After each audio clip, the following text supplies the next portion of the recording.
입학 담당자 여러분, 레디트의 코치는 아니더라도 지금까지 본 가장 허세 섞인 지원서는 무엇이었나요? 저는 학부 때 특별 프로그램에 지원한 학생들과 면접을 봤습니다. 경쟁이 치열했고 많은 사람이 지원했습니다. 한 젊은 여성이 들어왔고 저는 그녀에게 자리를 제안했습니다. 저는 서 있고 싶어요. 그렇게 오래 걸리지 않을 거예요. 그녀가 말했습니다. 그럴 리가 없겠죠. 제가 물었습니다. 아니요.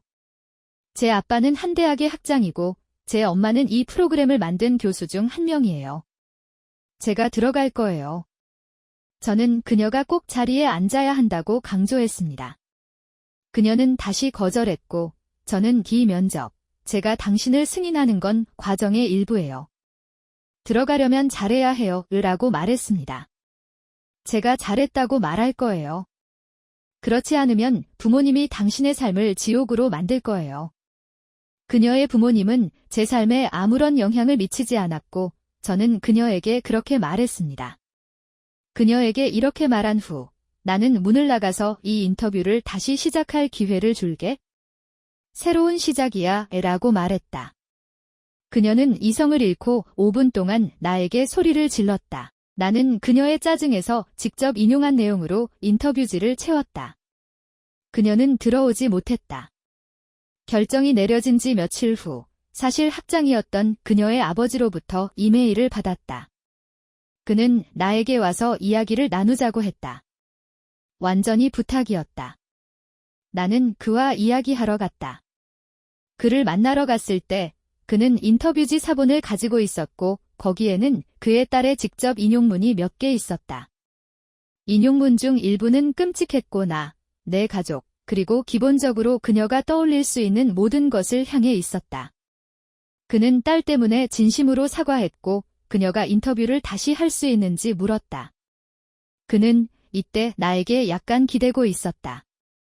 나는 그에게 선택은 이미 내려졌고 그녀는 선택되지 않았다고 말했다. 모든 것이 정신 나갔다. 그녀는 너무나 당연한 것을 주장했다. 두 번째 이야기, 저는 의대 면접 코치로 일하며 의대에서 약간의 돈을 벌었습니다. 지원자 중 일부는 훌륭했고 다른 지원자는 부모가 튜터에게 돈을 주고 정상적으로 행동하는 법을 가르쳐주는 아이들에게서 기대할 만한 사람들이었습니다.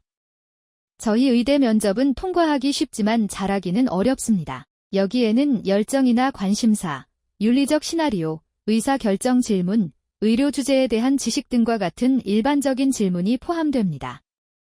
모의 질문에 대한 기억에 남는 답변이 있었습니다.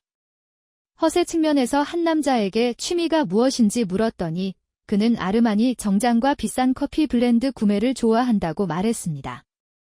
좋은 답변은 아니었지만 저를 죽인 것은 그가 원두의 매끄러움과 젖은 삐걱거리는 소리로 입술을 핥고 때리는 것을 설명하기 시작한 것입니다. 다른 지원자의 아버지는 성공적인 외과의사였기 때문에 그는 답변에서 기본적으로 저는 이미 삼투작용을 통해 의사가 되는 법을 알고 있습니다. 라고 주장했습니다. 그는 입학시험에 7번이나 떨어졌고 그의 아빠는 그에게 많은 기회를 열어주었고 이력서에 대한 리서치 편집자 자리를 얻는 등이었습니다. 복잡한 가족 역학이 있었습니다. 그는 내가 의사가 되면 너와 너의 모든 친구들을 사고 팔 수 있어. 내가 해야 할 일은 이 멍청한 시험과 면접에 합격하는 것뿐이고 아빠가 나에게 훈련 프로그램에 자리를 마련해 줄 거야. 너는 몇 년 동안 고생할 거야. 애와 같이 정말 부적절한 말을 하곤 했습니다. 그런 다음 그는 누나가 공주처럼 대우받는 것에 대해 30분 동안 불평을 늘어놓았고 그저 이야기하려고 오후 10시에 전화를 걸었습니다. 나는 더 이상의 세션을 거부했지만 솔직히 말해서 꽤 동정적이었습니다. 그의 아빠가 세션과 자료를 준비하기 위해 전화할 때마다 그는 아들에게 매우 경멸적이었습니다. 전화 중 하나에서는 배경소음 때문에 그가 밖으로 나갈 때까지 그의 말을 알아들을 수 없었습니다. 나중에 그가 아들의 졸업식 때 나를 튜터라고 불렀다는 것을 알게 되었습니다. 그는 나와 예약 시간을 정하고 있었기 때문에 아들이 졸업장을 받기 위해 무대에 오르는 것을 놓쳤습니다. 그것은 그의 아들의 방어적 행동의 많은 부분을 맥락에 두었습니다. 그리고 아니요. 그는 의대에 합격하지 못했습니다. 그것은 2년 전의 일이었고 그는 몇 주 전에 제 구글 드라이브에 접근하여 몇 가지 사항을 복습할 것을 요청하는 이메일을 보냈습니다. 갈등과 팀워크에 대한 질문에 대한 답이 그들이 틀렸다고 사과할게질 때 아무리 많은 마이크로소프트 워드 문서를 작성해도 성과는 바뀌지 않기 때문에 허락했습니다. 글쎄요. 버릇없는 사람은 버릇없는 사람인 것 같아요. 제 말은 당신은 모든 것을 가질 수 있고 당신의 아빠는 당신을 위해 모든 문을 열어줄 수 있지만 불행히도 그가 그에게 가르쳐야 할 것은 예의와 존중심, 그리고 일반적인 인간의 예의입니다. 아시다시피 그는 어른이고 아시다시피 그는 18살이거나 당신이 이 의대에 진학할 때의 나이가 얼마이든 당신은 더 잘 알아야 합니다. 하지만 불행히도 행동하는 방법에 대한 가장 훌륭한 예가 그렇게 좋지 않다면 예를 들어 가족관계가 약간 어긋나서 사과가 다른 사람이 안내해주지 않는 한 나무에서 멀리 떨어지지 않는 것과 같은 경우입니다. 그래서 저는 이런 사람들에게 공감하고 미안하게 생각합니다. 그들이 완전히 무례해서 짜증이 나고 그들에게 화를 내고 싶지는 않지만 보통 다른 요인이 작용한다는 것을 알고 있습니다. 세 번째 이야기, 저는 몇 주 동안 입학부서의 일원으로 매우 종교적인 사립학교에서 일하면서 지원서를 제출했습니다. 학부모는 자녀에 대한 편지를 쓰고 학교가 자신에게 적합한 이유를 적어야 했습니다. 저는 사업가로서 얼마나 성공했는지, 여러 사업을 소유했는지, 학교의 주요 스포츠에서 얼마나 잘했는지에 대해 3페이지에 걸쳐 쓴 다음 마지막 페이지에 큰 수표를 첨부한 남자를 항상 기억할 것입니다. 아이에 대한 말은 없습니다. 제가 가장 기억나는 것은 교장의 거절 편지인데 뇌물은 부도덕하고 이 학교에서는 용납할 수 없다는 얄밉게도 암시되어 있었습니다. 자랑하지 마시오. 나의 선한 사람이여. 네 번째 이야기, 좋은 이야기가 하나 있습니다. 오랜 친구의 어머니가 명문대학의 지원서를 검토합니다. 얼마 전 그녀를 만났는데 그녀는 우리에게 몇 가지 에세이에 대해 이야기해 주었습니다. 하나는 분명히 엄청난 특권을 누린 배경을 가진 소녀의 글이었습니다. 그녀는 부모님과 함께 대도시의 호화로운 곳에서 쇼핑하고 식사한 하루를 설명했습니다. 어느 날 하루가 끝나갈 무렵 그들은 보도에 앉아 돈이나 음식을 구걸하는 노숙자를 만났습니다. 그녀는 처음에는 그를 지나쳤지만 다음 블록 앞쪽 모퉁이에 미국 국기가 휘날리는 것을 보고 이 위대한 나라가 무엇 위에 세워졌는지 그리고 삶의 진정한 의미가 무엇인지 기억해내고 그 노숙자에게 식당에서 남은 음식을 주기 위해 돌아갔습니다. 모든 것이 자화자찬과 함께 설명되었습니다. 저는 많은 부분을 의역했지만 인용문의 부분은 정확하며 친구와 저는 웃음을 터뜨리며 앞으로도 계속 반복될 것입니다.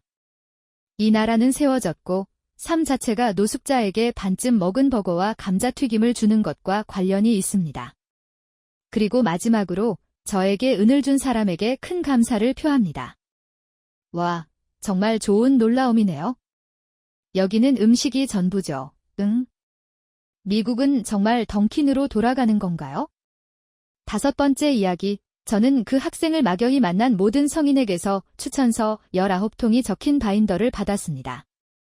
우리는 또한 그녀의 스쿠버 면허증과 인명구조원 자격증 사본을 받았습니다. 이것은 합격률이 98%인 대학을 위한 것이었습니다. 또한 세상의 누구와도 하루를 보낼 수 있다면 누구와 함께하고 싶은가요? 죽은 사람이든 살아있는 사람이든 그 이유는 무엇인가요? 라는 에세이 문제도 있었습니다. 어떤 아이는 대학 입학 사기가 개인으로서의 자신을 무시하고 대학 입학 담당자와 하루를 보내서 그들이 자신을 잘 알게 되고 싶다고 썼습니다. 약간 소름 돋았고 다시 말하지만 합격률이 98%였습니다. 일관된 문장을 쓸 수 있고 누구도 살해하지 않는다면 합격할 수 있었습니다. 우리는 당신의 성격에 대해 전혀 신경 쓰지 않았습니다. 편집, 어머, 이게 터졌어요. 아래 질문 중 일부에 답하려고 했지만 요약은 다음과 같습니다. 범죄 기록, 우리는 범죄 전과가 있는 비자 신청이 거부될 유학생들과 함께 일했습니다. 일찍 포기하면 등록을 시도하는데 많은 시간과 돈을 쓰지 않아도 됩니다. 그런 합격률의 에세이를 쓴 이유, 학생들이 몇 문장을 이어 쓰고 노력을 기울이지 않고 등록할 의향이 없는 학생들을 걸러내기 위해서였습니다. 스쿠버 소녀, 해양 생물학에 지원하지 않았습니다. 그녀와 돈독한 관계를 맺고 있는 것처럼 보이는 사람들에게서 온 편지는 3, 4통뿐이었습니다. 나머지는 모호하고 간결하며 정중한 편지였고 때로는 몇 년 전부터 아는 사람들이었습니다. 4학년 때 그녀를 한 주 동안 데리고 있었던 어린 시절 캠프 상담사. 그들은 우리에게 아무 말도 하지 않았기 때문에 읽는 것은 시간 낭비였습니다. 그녀는 스쿠버 인증 사본을 보내주었지만 원본인 다른 인증서, 7학년 우등생 명단이나 그런 것가 있었기 때문에 우리는 결국 바인더 전체를 그녀에게 다시 우편으로 보내 그녀가 원본을 가지게 했습니다. 또한 서류함에 들어가지 않아서 몇 달 동안 제 책상 위에 놓아두어야 했기 때문에 매우 짜증이 났습니다. 제가 일했던 학교는 밝히지 않겠지만 사립비영리 단체였습니다. 저는 교수진이 훌륭한 강사였고 학생들이 적절한 교육을 받을 것이라고 솔직히 믿습니다. 기부금이 거의 없고 수업료 수입에 의존하는 그들은 입학 사무실에서 우리가 더 경쟁적이고 선별적이라는 것처럼 보이도록 냉소적인 결정을 내렸습니다. 대부분 사람들, 특히 수표를 쓸 수 있는 부모들은 그것이 좋은 학교의 유일한 특징이라고 생각하기 때문입니다. 6번째 이야기, 저는 대학에서 과외를 했고 가끔 지원서를 도왔습니다. 제가 항상 그들에게 권장했던 한 가지는 졸업 후의 포부를 언급하고 특히 이 대학을 선택한 이유를 언급하는 것이었습니다. 한 아이는 내내 허세를 부리던 녀석이 에세이의 학업적인 부분은 별로 신경 쓰지 않는다고 썼는데 왜냐하면 아빠가 어차피 졸업하면 직장을 구해줄 테니까. 그는 지원하는 대학을 그 대학이 얼마나 인상적인지, 파티 라이프가 얼마나 좋은지에 따라 선택했습니다. 저는 그의 누나와 연락을 유지했습니다. 그녀는 매우 똑똑했고 저와 같은 과목을 공부했기 때문에 진로 상담 등을 도와주었습니다. 나중에 그녀는 그녀의 오빠가 힘든 시기를 겪고 있다는 것을 알아차리고 대화에 끼어들었는데 아빠가 그에게 편안한 직장으로의 무료 승차권을 주지 않을 것이고 제대로 된 직장을 구하길 바란다고 말했기 때문입니다. 7번째 이야기, 저는 학교 평균 상위 100분위에 속하는 시험 성적과 학점을 가진 사람의 지원서를 검토했습니다. 에세이가 불쾌하지 않고 괜찮다면 우리는 그를 받아들였습니다.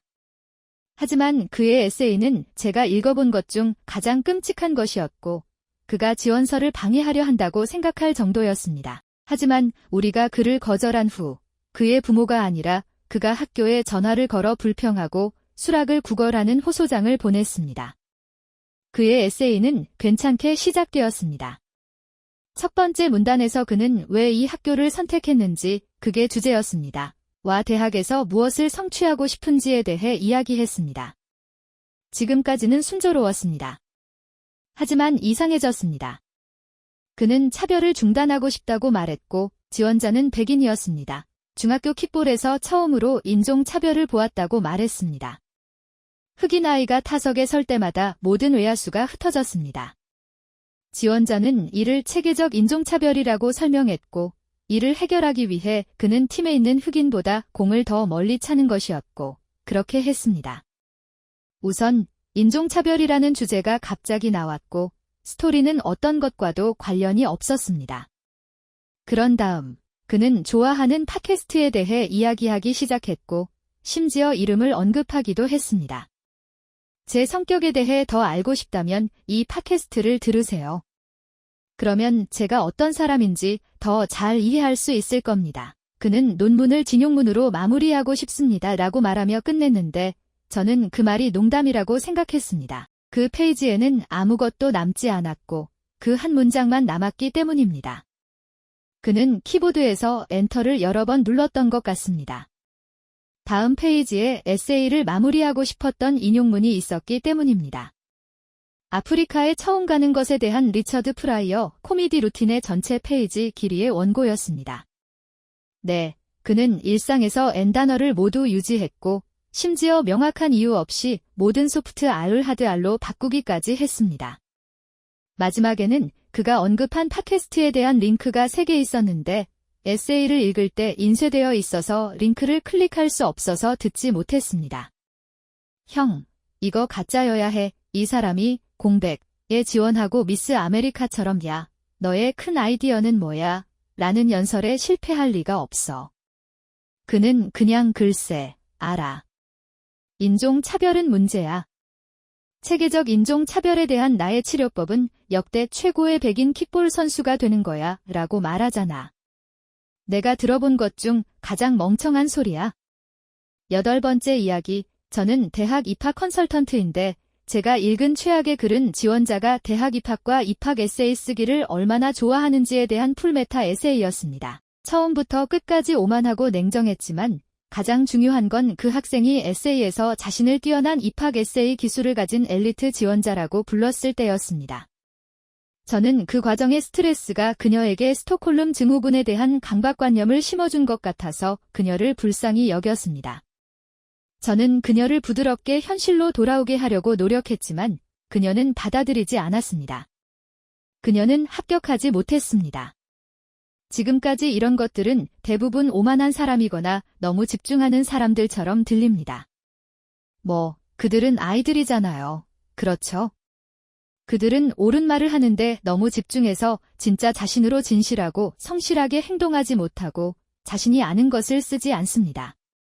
그들은 이 사람들은 뭘 듣고 싶어 할까? 라고 생각합니다. 그리고 당신은 너무 깊이 파고들고 기본적으로 아무것도 쓰지 않는 눈덩이처럼 굴러갑니다. 보통 당신의 고등학교는 당신이 엉뚱하게 쓰지 않도록 이런 내용을 당신과 함께 논의해야 합니다. 9번째 이야기, 입학 담당자는 아니지만 훌륭한 대학에서 교수로 재직할 때 입학위원회에 참여했습니다. 한 입학 에세이에서 법학대학에 지원하는 행위를 억압에 직면한 팔레스타인 어린이의 행위와 비교했습니다. 마지막 문장은 용감함은 여러 가지 형태로 나타납니다. 팔레스타인 어린이가 불법 점령에 맞서 돌을 주워 모은 것과 제가 이 에세이를 쓴 것입니다. 둘 다 비슷합니다. 였습니다. 아직도 잊지 못했습니다.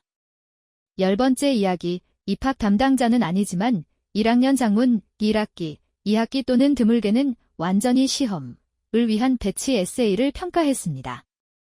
셀카가 사람들이 당신이 어디에 있는지 알 수 있도록 과여행을 가면 기념물과 랜드마크를 찍는 데 사용할 수 있습니다. 과 같은 이유로 중요하다는 글을 읽은 적이 있습니다.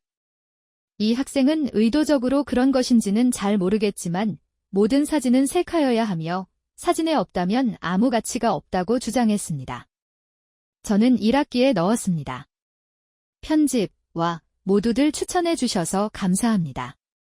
명확히 하자면 이 일은 2014년 여름에 일어났습니다. 논문의 내용을 보면 이 사람은 휴대전화 카메라의 유일한 기능이 셀카를 찍는 것이라고 생각했다는 것이 분명합니다. 또한 상당한 양의 기계적 오류와 많은 논리적 오류가 있었습니다. 11번째 이야기, 저는 영국에 있는 대형 크루즈 노선에서 가끔씩 채용을 했습니다. 한 번은 지원자의 이력서가 문자 그대로 스스로에게 질문을 한 다음 대답하는 내용인 지원서를 받았습니다. 내용은 다음과 같았습니다. 그럼 당신은 아마 이 사람이 누구일까 생각하고 있을 겁니다. 글쎄요, 저는 열심히 일하는 사람이고 남보다 앞서 나가는 것을 두려워하지 않습니다. 왜 남보다 앞서 나가는 거죠? 라고 말할 것입니다.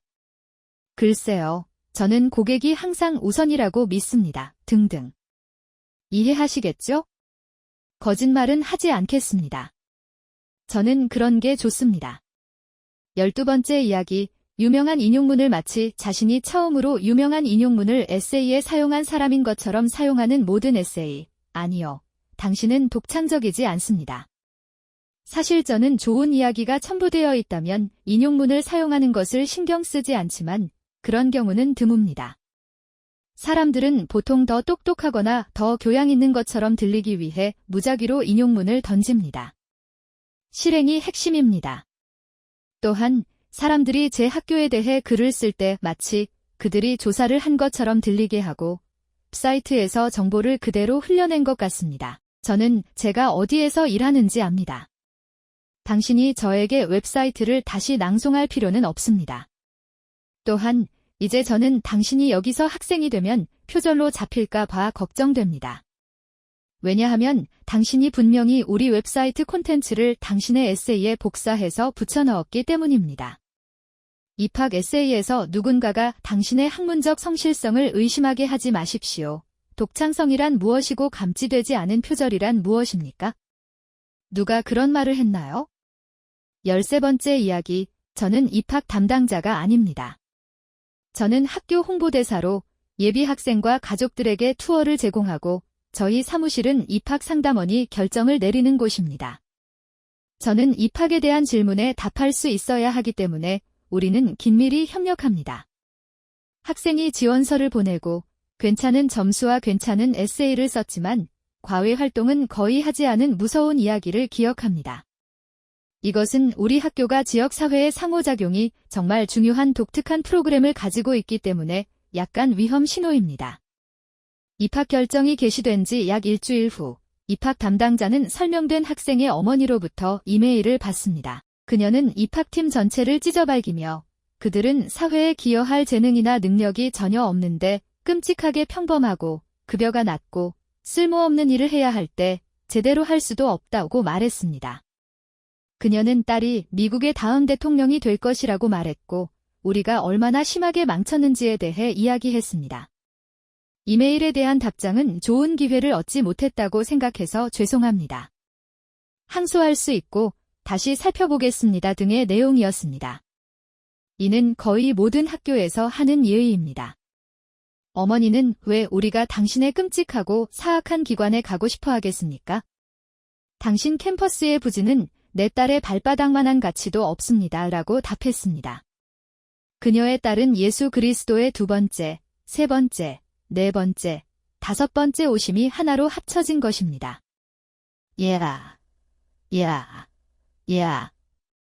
그러고 나서 그녀는 개인적인 이야기를 했습니다. 그녀는 그런데 제니, 지름은 다르지만 입학 관리자를 지칭합니다. 가 소셜미디어에서 매우 비전문적이라는 걸 알아야 한다고 생각했습니다. 라고 말했습니다. 제니는 제가 평생 만난 사람 중에서 가장 친절한 사람이고 그녀의 소셜미디어에서 가장 나쁜 것은 가족과 함께 레스토랑에 있고 테이블에 알코올 음료가 있는 모습입니다. 즐거운 시간. 편집, 문법 오류를 수정합니다. 편집, 댓글에서 모두가 너무 화가 나서 몇 가지만 살펴보고 싶습니다.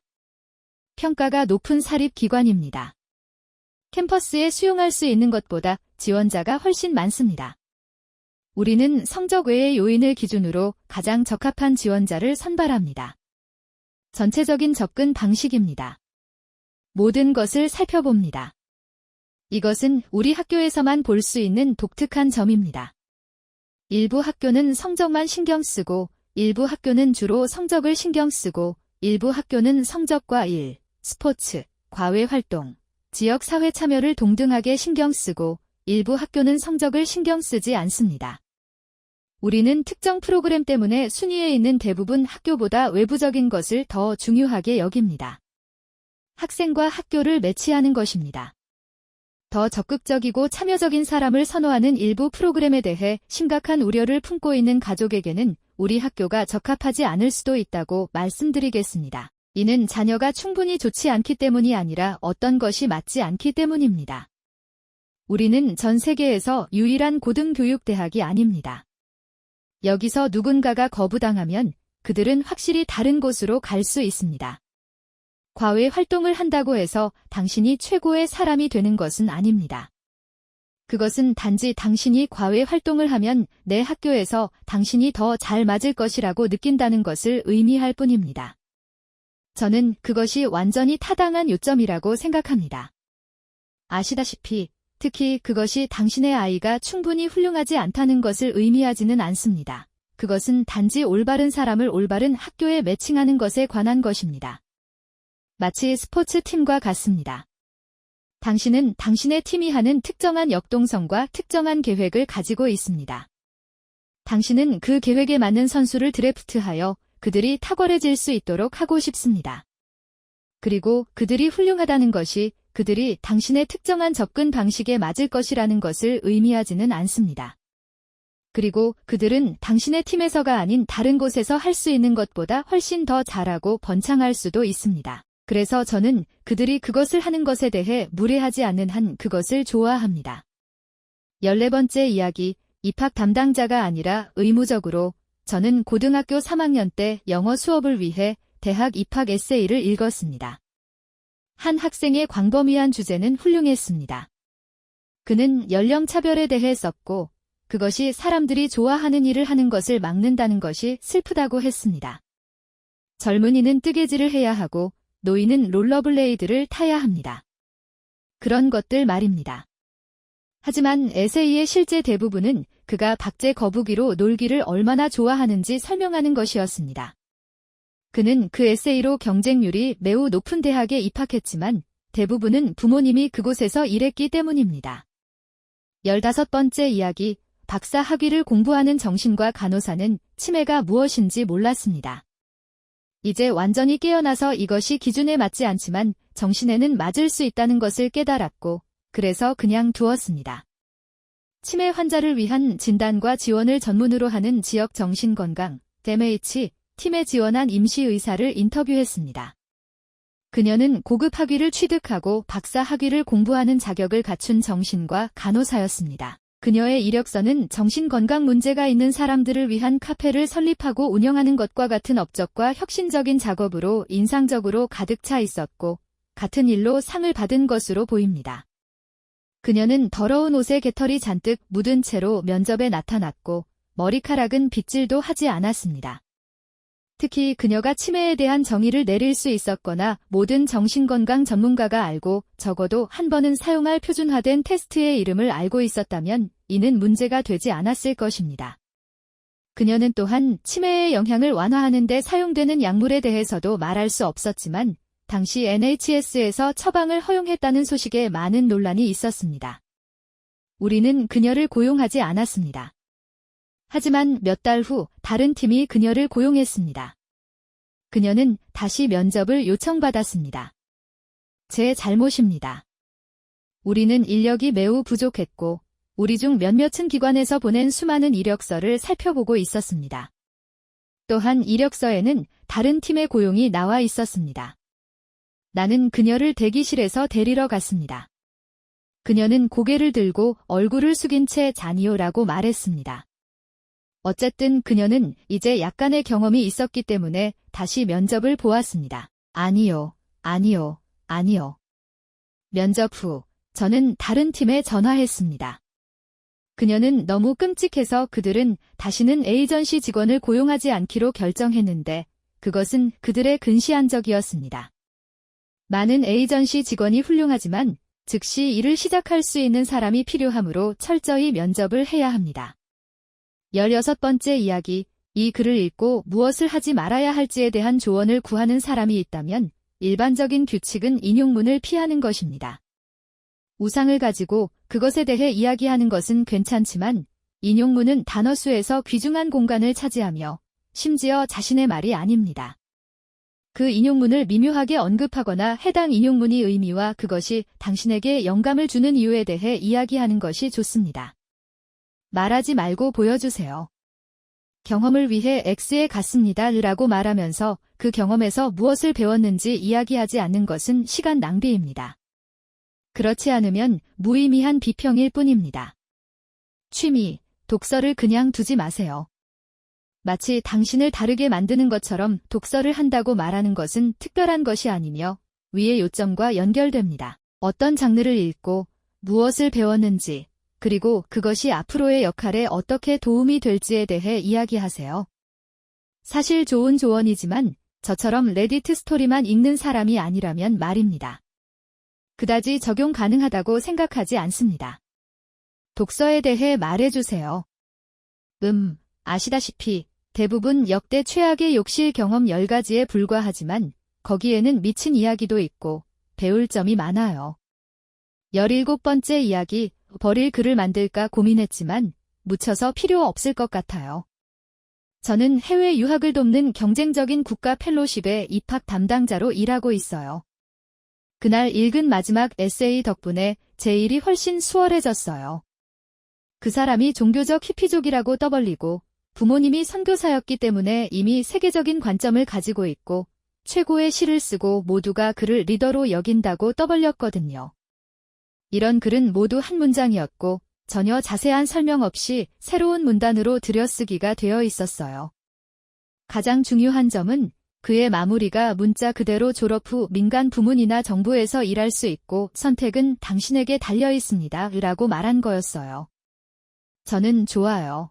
민간 부문, 고맙습니다. 라고 말했어요. 18번째 이야기, 저는 학생 임원이고 장학금 지급을 담당하고 있어요. 저희는 많은 돈을 모아야 하는 작은 클럽이기 때문에 항상 더 많은 학생을 모집하려고 노력합니다. 저희는 클럽 회원이 아닌 사람들에게도 장학금을 제공하고 장학금을 받으면 클럽에 가입하는데 관심이 있기를 기대합니다. 시트에 있는 질문 중 하나는 클럽에 참여한 적이 있는지 또는 앞으로 참여할 계획이 있는지에 대한 것이었습니다. 한 남자는 솔직히 말해서 지금은 아무것도 할 수 없고 앞으로 클럽에 가입할지 모르겠습니다. 라고 말했습니다. 시간 낭비해서 고맙습니다. 친구야. 이런 일은 몇 주 전에도 있었습니다. 솔직히 말해서 존중해야죠. 19번째 이야기, 입학 담당자는 아니지만 제가 다녔던 미술고등학교의 포트폴리오 몇 개를 우연히 보게 되었습니다. 그중 하나는 정말 눈에 띄었는데 그 포트폴리오에 들어간 노력이 눈에 띄었고 포트폴리오 요건을 충족하지 못했을 가능성이 큽니다. 저희 학과의 요건은 상당히 엄격했지만 지원하는 사람에게 많은 것을 맡겼습니다. 10에서 15개의 작품, 초상화 3개, 정물화 3개, 풍경화 3개, 3가지 중 적어도 하나는 흑백, 하나는 컬러여야 하고 3번째는 지원자가 정해야 합니다. 우리의 선임 선생님은 학과장이셨고 포트폴리오 몇 개를 보여주셨습니다. 그중 하나는 현대 10대 디스토피아 소설 2개 정도의 하드커버 책이었고 광택이 나는 무게감 있는 종이가 좋았습니다. 앞뒤로 모든 페이지가 만화 페이지였습니다. 하지만 요건을 충족하지도 못했습니다. 지루한 구성의 동일한 인물들이 페이지마다 대사로만 가득했지만 색상이나 음영은 없었습니다. 유일한 조경은 넓은 커서웨이 패널이었고 그래도 학교라는 단어가 적힌 단일 큐브였습니다. 당시 우리는 모든 지원서를 접수하고 오디션을 보게 했고 실제로 지침을 따르고 최선을 다한 다른 모든 포트폴리오가 하드커버 책에 있는 것을 보는 것은 끔찍했습니다. 유일한 안도감은 학교에서 정물과 인물을 그리는 라이브 오디션을 열었기 때문에 아마 통과하지 못했을 것이라는 것입니다. 편집, 당시 사람들은 예술학교는 실제 교육에 집중할 필요가 없다는 뜻이야 라는 이유로 학교에 지원하기 시작했지. 와, 공립예술고등학교, 예술 경력을 쌓고 싶어 라는 이유로 지원하지 않았어요. 이게 상황을 실제로 바꾸지는 않을 것 같아요. 그냥 맥락을 좀 알려드리고 싶었을 뿐이에요. 20번째 이야기, 저는 아이들에게 에세이를 지도합니다. 아니요, 아이들을 대신해서 써주는 게 아니에요. 저는 지역 고등학교에서 저소득층 아이들을 위해 자원봉사를 하는데 그들은 약간의 지침만 있다면 학교에 들어갈 수 있어요. 그들은 IT 지진에서 살아남은 것, 보호소에서 사는 것, 차에서 사는 것, 매일 아침 4시에 일어나서 형제자매들을 학교에 보내는 것 등에 대해 글을 썼어요. 이해하시겠죠? 그런 다음 저는 부모님이 르완다의 가난한 사람들을 보러 가라고 1만 달러를 썼다는 글을 쓰고 싶어하는 유료 고객에게 돌아가요. 그리고 이제 그들은 자신들만큼 좋은 삶을 살지 못하는 사람들이 있다는 것을 알게 됐어요. 저는 그 아이들을 비난하지 않습니다. 그들은 자신이 모르는 것을 모릅니다. 하지만 그 불일치는 저를 미치게 만듭니다. 네, 알겠습니다. 하지만 특권을 받은 사람을 비난할 수는 없습니다. 그들은 최선을 다하고 있고 최대한 관점을 이해하려고 노력하지만 결코 그것을 겪을 필요는 없습니다. 매우 충격적이고 끔찍한 일을 겪어야 했지만 힘든 일을 겪었기 때문에 독특한 관점을 가진 사람들이 있습니다. 짜증나지만 그것은 매우 독특한 삶의 경험과 이야기를 만들어냅니다. 그래서 일종의 이상한 균형과 같습니다. 아시다시피 많은 특권을 받지만 반면에 그렇게 독특한 이야기는 없습니다. 제 말이 무슨 뜻인지 알겠죠? 21번째 이야기, 저는 대규모 공립대학의 장학금 패키지를 검토하곤 했습니다. 허세라는 표현은 적절하지 않지만 우리는 많은 헛소리를 꿰뚫어 봅니다. 그들이 말하는 것은 사실입니다. 30가지 일에 참여했는지는 상관없습니다. 정말 신경 쓰이는 3가지를 보고 싶습니다. 그리고 아니요, 당신은 흑인이 아닙니다. 페텔 씨, 그리고 당신이 흑인이라고 말할 거라면 집에서 펀자버를 한다거나 가족을 만나기 위해 인도를 방문했다고 말하지 말아야 할 것입니다. 아시아 상자를 체크하는 것이 도움이 되지 않는다는 것은 알지만 시스템을 이용하려고 하는 당신은 그저 멍청해 보일 뿐입니다. 가장 인상적인 글은 잘 쓰여졌고 열정적이며 매력적이지만 간결한 글이었습니다. 22번째 이야기, 저는 중국에서 가르쳤고 고등학교와 대학의 입학 또는 비자 인터뷰를 준비하는 학생들을 영어로 가르쳤습니다. 저는 이미 고등학교에 자리를 잡은 한 소녀를 만났습니다. 그녀는 비자 인터뷰만 통과하면 되었습니다. 그녀는 중국에서 고등학교를 시작했지만 미국에서 마칠 예정이었습니다. 그녀는 미국에 가고 싶어 하지 않았습니다. 안타깝게도 그런 상황은 꽤 흔합니다. 중국 부모는 종종 학생의 선호도를 전혀 고려하지 않고 학생의 고등학교와 대학에 대한 결정을 내립니다. 이 소녀는 중국에서 고등학교를 마치고 대학에 진학하기를 원했고 그녀는 완전히 참여를 거부함으로써 대처하고 있었습니다. 저는 그녀가 모든 비자 질문에 중국에 머물고 싶어요 라는 식으로 대답할 수 없다는 것을 설명하려고 하다가 정말 좌절했습니다. 저는 그녀에게 연민을 느꼈지만 그녀가 스스로 부정하는 동안 제 일을 할 수 없었습니다. 그녀는 미국에서 다니고 있는 학교에 대해 아무것도 알고 싶어 하지 않았습니다. 저는 그녀에게 너무 좌절해서 어느 날 그녀에게 숙제를 내주었습니다. 제가 거의 하지 않는 일이었습니다. 저는 그녀에게 다음 수업에서 학교에 대한 15분짜리 파워포인트 프레젠테이션을 해야 한다고 말했습니다. 다음 세션에서 그녀는 들어와서 중국의 고등학교에 대한 광범위한 프레젠테이션을 보여주었습니다. 그녀는 중국에 머물고 싶어서 제가 그녀에게 학교에 대해 조사하고 더 알아보라고 했을 때 그녀는 우리 수업의 전부였던 그녀가 가려고 하는 학교보다는 다시는 가지 않을 학교를 생각했습니다. 저는 그녀의 프레젠테이션을 보고 미소를 지으며 고개를 끄덕였습니다. 그런 다음 우리는 수업에서 그녀가 스스로 해야 할 조사를 했습니다. 글쎄요, 그것은 어려운 상황입니다. 저는 중국의 교육이 어떤지 모르지만 그녀의 부모님이 그녀가 미국에서 학교에 가고 미국에서 대학에 가기를 정말로 원하기 때문에 여기가 더 낫다고 생각하지만 저는 정말 모릅니다. 어느 쪽이든 짜증납니다. 그녀의 부모님은 그녀를 위해 최선을 원하지만 당신은 외국으로 보내지고 있고 가고 싶지 않고 학교에서 아는 모든 사람과 당신이 투자하고 사랑하는 것이 여기 있습니다. 그리고 아시다시피 당신이 10대이고 당신이 가장 좋다고 생각하는 것을 하고 싶어하는 상황에 처하는 것은 힘든 일이지만 당신의 부모님도 자신이 가장 좋은 것을 안다고 생각합니다.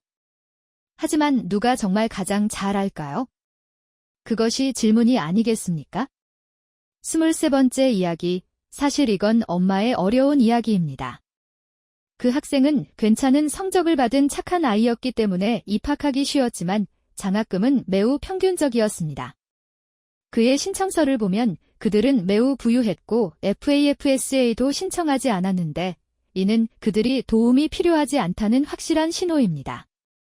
그래서 아이를 입학시킨 지 얼마 지나지 않아 그 엄마가 전화를 걸어 장학금을 더 많이 달라고 했습니다. 아들이 신청서를 제출한 후 HTSAT를 다시 받는지 물었는데 장학금을 제고하는 유일한 이유, 그녀는 아니라고 말했습니다. 그럼 장학금위원회, 즉, 가 그의 장학금을 검토할 이유가 없고 그녀가 자랑할 권리만 요구하고 있다는 것은 분명합니다.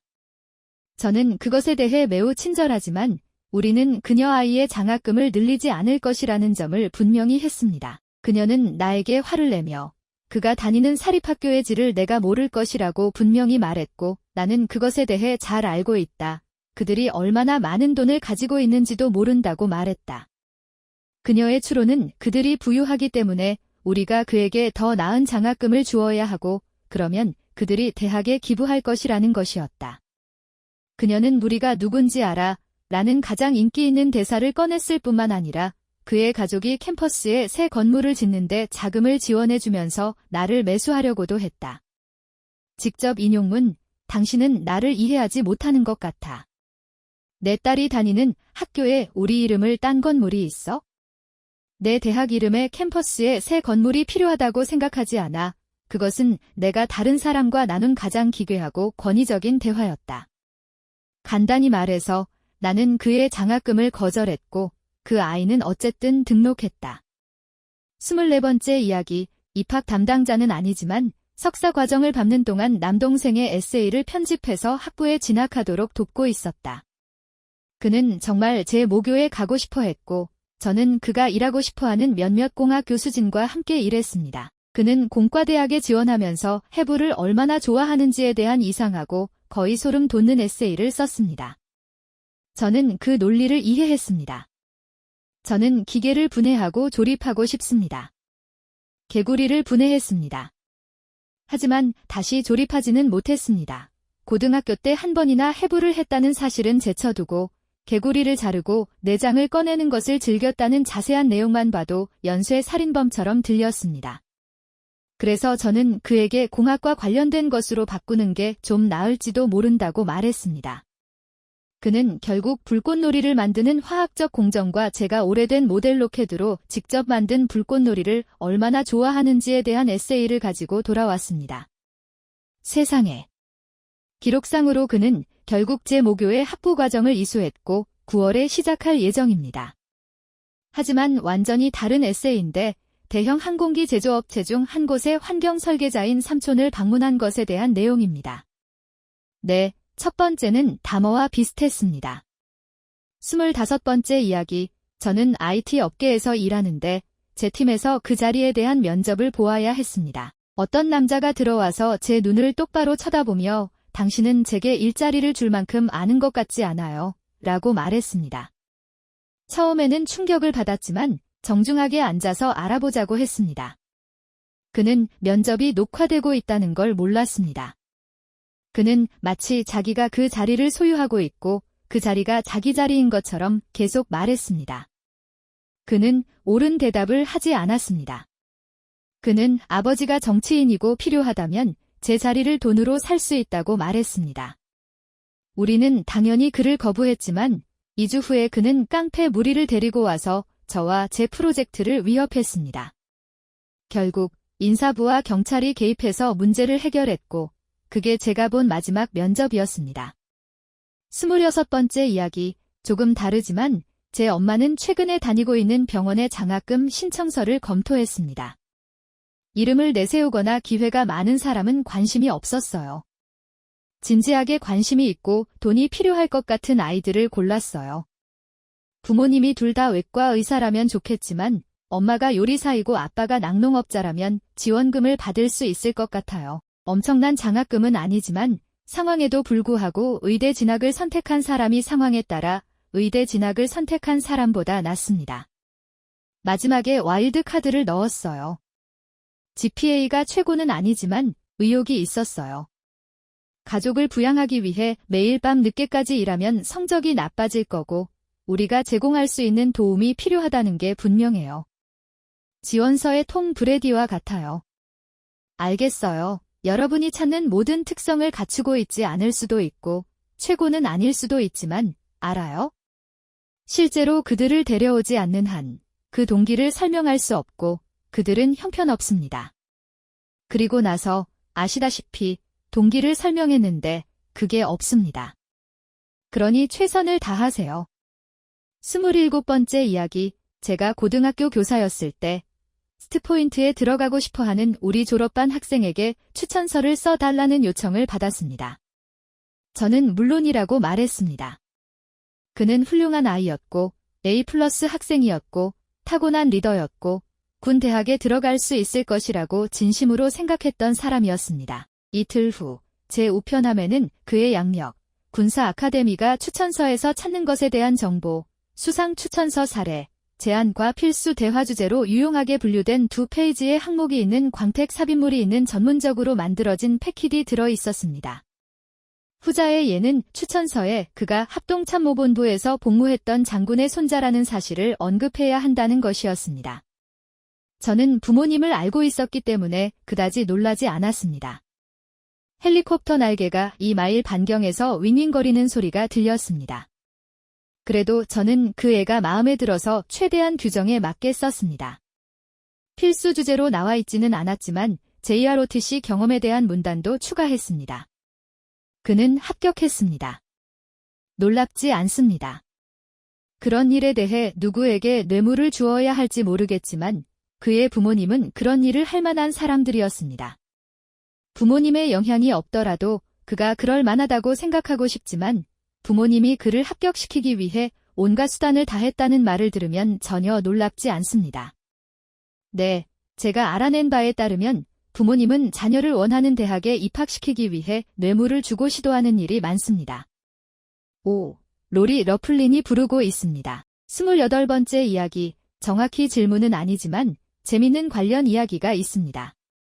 고등학교 때 꽤 잘했고 소규모 대학에서 무료로 지원할 수 있다는 이메일을 많이 받았습니다. 저는 에세이를 쓰지 않고도 미시간 주립대에 합격했다는 제 학교의 아이에 대한 소문을 들었습니다. 제가 그것을 믿을지 확신할 수 없어서 저는 지원하기 위해 돈을 낼 필요가 없고 갈 생각도 전혀 없는 학교에 직접 지원해보기로 했습니다. 저는 엘비온에 지원했고 모든 에세이 질문에 에세이가 대학 입학 절차에서 관련성이 없다고 믿는 방법에 대한 짧은 단락을 썼습니다. 간단히 말해서 저는 제가 엘비온에서 탈락하고 프린스턴에 합격한 세상에서 유일한 사람이라고 확신합니다. 그건 꽤 멋진 일입니다. 아시다시피 당신은 그래, 사실 저는 우리가 하는 이 모든 일이 멍청하다고 생각합니다. 라고 말할 용기를 존중해야 합니다. 하지만 그것이 얼마나 멍청한지에 대한 잘 쓰인 에세이라면 그것은 꽤 달콤하죠. 아시죠? 불행히도 저는 그것이 당신이 독특하기만 하다면 오디션에서 당신을 차별화하고 일자리를 얻을 수 있는 엔터테인먼트 분야와 같지 않다고 생각합니다. 하지만 들어보세요. 그는 프린스턴에 들어갔습니다. 분명히 그는 자신이 무엇을 하고 있는지 알고 있었습니다. 29번째 이야기, 우리 병리학 진료소에서 새로운 병리학자를 채용하고 있었는데 지원자 중 한 명은 의대를 갓 졸업한 사람이었습니다. 어쨌든 우리는 그의 이름이 브라이언이고 그의 사진이 남성이라는 등의 이유로 남자를 기대했습니다. 하지만 그는 최근에 트랜스젠더였던 것 같습니다. 우리는 모두 정말 차분하고 진보적이지만 그녀가 적어도 6피트 5인치나 되었기 때문에 약간 어색했습니다. 그리고 제가 여기서 못된 말을 하거나 무례한 말을 하려는 것은 아니지만 그녀의 가발은 마치 의상 가게에서 사서 쓴 것처럼 보였고 그녀의 화장은 전문적으로 하지 않았기 때문에 그녀는 분명히 그녀의 외모에 약간 생소했습니다. 어쨌든 우리는 그녀에게 투어를 시키고 질문을 하고 그녀가 질문하게 했습니다. 우리는 그녀에게 일자리를 제안하지 않았지만 그녀가 우리가 너무 종교적이고 보수적이기 때문에 그 자리를 수락하지 않았다고 사람들에게 말하기 시작했기 때문에 우리 모두는 다소 화가 났습니다. 우리 모두는 미친 무신론자이고 확실히 보수적이지 않습니다. 그녀는 어깨에 칩을 달고 있었고 편협한 사람들, 우리를 위한 그녀의 말, 내게 기분 나빠하고 싶어 했을 뿐이라고 생각합니다. 우리는 그녀가 함께 일하기 좋은 병리학자인지 아닌지 외에는 아무것도 신경 쓰지 않았기 때문에 정말 슬펐습니다. 30번째 이야기, 저는 텍사스 주립대학의 입학 상담원이었습니다. 주어진 에세이 주제는 진생에서 직면했던 가장 큰 장애물과 그것이 오늘날의 당신을 형성하는 데 어떤 영향을 미쳤는지 설명하세요. 였습니다. 한 학생이 침실에 모든 전자제품을 꽂을 콘센트가 충분하지 않다는 것이 가장 큰 장애물이라는 에세이를 쓰기로 했습니다. 분명히 이것은 그들을 혁신가이자 문제 해결사로 만들었습니다. 왜냐하면 그들은 서지 보호기를 사용하는 방법을 알아냈기 때문입니다. 천재입니다. 웃어 넘기세요. 하지만 진심으로 쓴다면 거의 모든 것에 대해 잘 쓸 수 있다고 생각합니다. 저는 제 경우 비슷한 질문이 있었는데 팩맨에서 레벨 30을 넘어가는데 어려움을 겪었고 그것을 일종의 큰 삶의 비유로 바꾸었습니다. 좋았나요? 절대 그렇지 않았습니다. 합격했나요? 간신히 합격했습니다. 31번째 이야기. 저는 재정지원 부문에서 일하고 있으며 당시 장학금에 대한 호소를 받았을 때 입학팀과 함께 검토하는 역할을 했습니다. 저는 유치원 시절의 성적표 사진, 참여상, 업적이 담긴 바인더를 살펴봐야 했습니다. 우리는 그의 학업 생활에 감명을 받아야 했지만 저는 그 일이 끝나고는 전혀 감명을 받지 못했습니다. 32번째 이야기. 이건 정말 묻혀버릴지도 모르겠지만 저는 화성아이로만 아는 아이와 함께 공군사관학교에 등록했습니다. 그는 지역신문에 인터뷰를 받았고 USAFA를 더 크고 더 나은 일로 가는 발판으로 여겼으며 화성으로 가는 첫 번째 인간이 되려고 계획했다고 말했습니다. 미국에서 가장 경쟁적이고 명망 있는 학교 중 한 곳에서 신입생으로 보기에 좋지 않은 모습이었는데 어떻게 된 일인지 학생 간부가 인터뷰를 잡았습니다. 저는 그의 버스에 타고 있었습니다. 우리는 버스에서 내려서 준비를 하고 간부가 나와서 평소처럼 무작위로 사람들을 신문하기 시작했습니다. 그러자 한 사람이 당신이 화성 아이인가요? 라고 소리쳤습니다. 모든 간부들이 즉시 그에게 달려가서 그를 때리기 시작했습니다. 마치 10명의 근육질 녀석들이 이 한 아이에게 모순되는 지시를 소리치는 것 같았습니다. 그들은 다른 사람에게는 전혀 신경을 쓰지 않았습니다.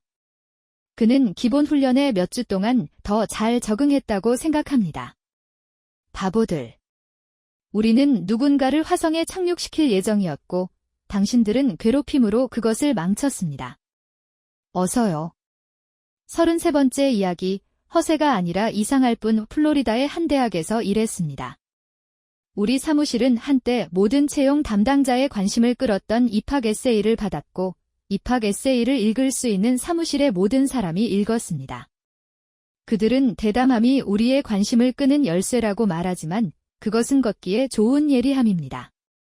이 특정 지원서에는 황소를 처음 거세한 이후로 수의사가 되고 싶다는 것을 확실히 알고 있다고 언급되어 있습니다. 잠깐만요. 뭐라고? 꼬마야, 너는 자주 그러지? 에세이는 열정이 넘쳐서 매우 감동적이었지만 우리 직원 대부분은 세부사항이 너무 많아서 이상하다고 느꼈습니다. 저는 엄지손가락을 올렸지만 그렇게 한 독자는 소수였던 것 같습니다. 들어보세요. 당신이 학문에 관심이 있다는 건 알지만 수소를 거세하는 방법을 알려드리죠. 알겠어요? 음낭을 분리하는 것부터 시작합니다.